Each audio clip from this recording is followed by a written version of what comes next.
کہ کامل مشائخ کی صحبت سے دنیا نہیں آخرت مقصود ہوتی ہے۔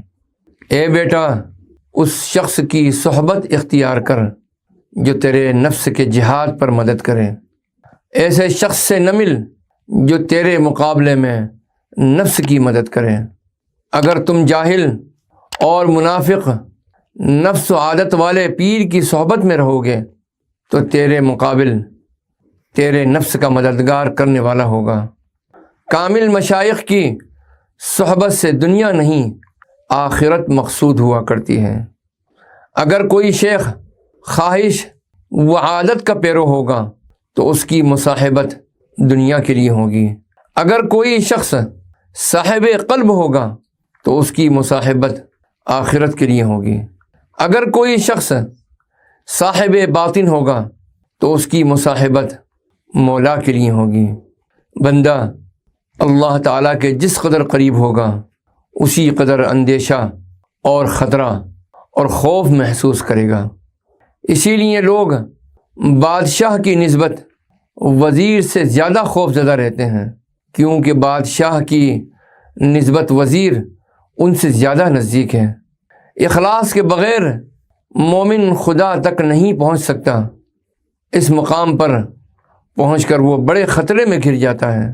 اولیاء کرام بڑے خطرے میں پڑے رہتے ہیں، انہیں خوف سے اس وقت تک سکون نہیں ہوتا جب تک کہ اللہ تعالیٰ سے ملاقات نہ کر لیں۔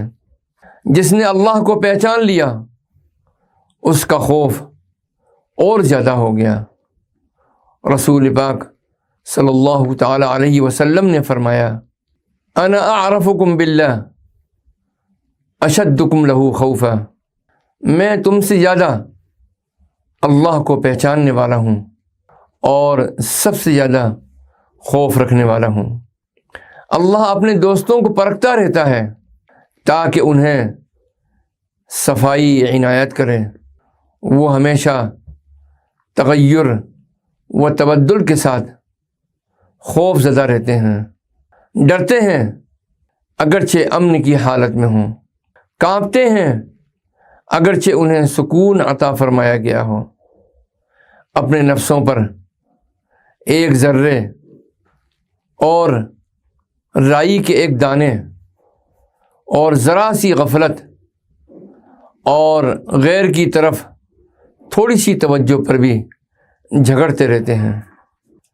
جب جس قدر انہیں سکون ملتا ہے اسی قدر پرواز کرتے ہیں، جس قدر انہیں تونگری عطا ہوتی ہے اتنے ہی محتاج ہوتے ہیں، جس قدر انہیں امن بخشتا ہے اتنے ہی خوف سے دوچار ہوتے ہیں، جس قدر ان پر اللہ کی عطا ہوتی ہے اسی قدر رکتے ہیں، جس قدر وہ انہیں ہنساتا ہے اسی قدر وہ روتے ہیں، جس قدر انہیں خوش کرتا ہے اسی قدر وہ غمگین ہوتے ہیں۔ دوسروں کی حالت پلٹ جانے سے اور انجام کار خراب ہونے سے ڈرتے ہیں۔ انہیں معلوم ہو گیا کہ اللہ کے کسی کام کے بارے میں سوال نہ کیا جائے۔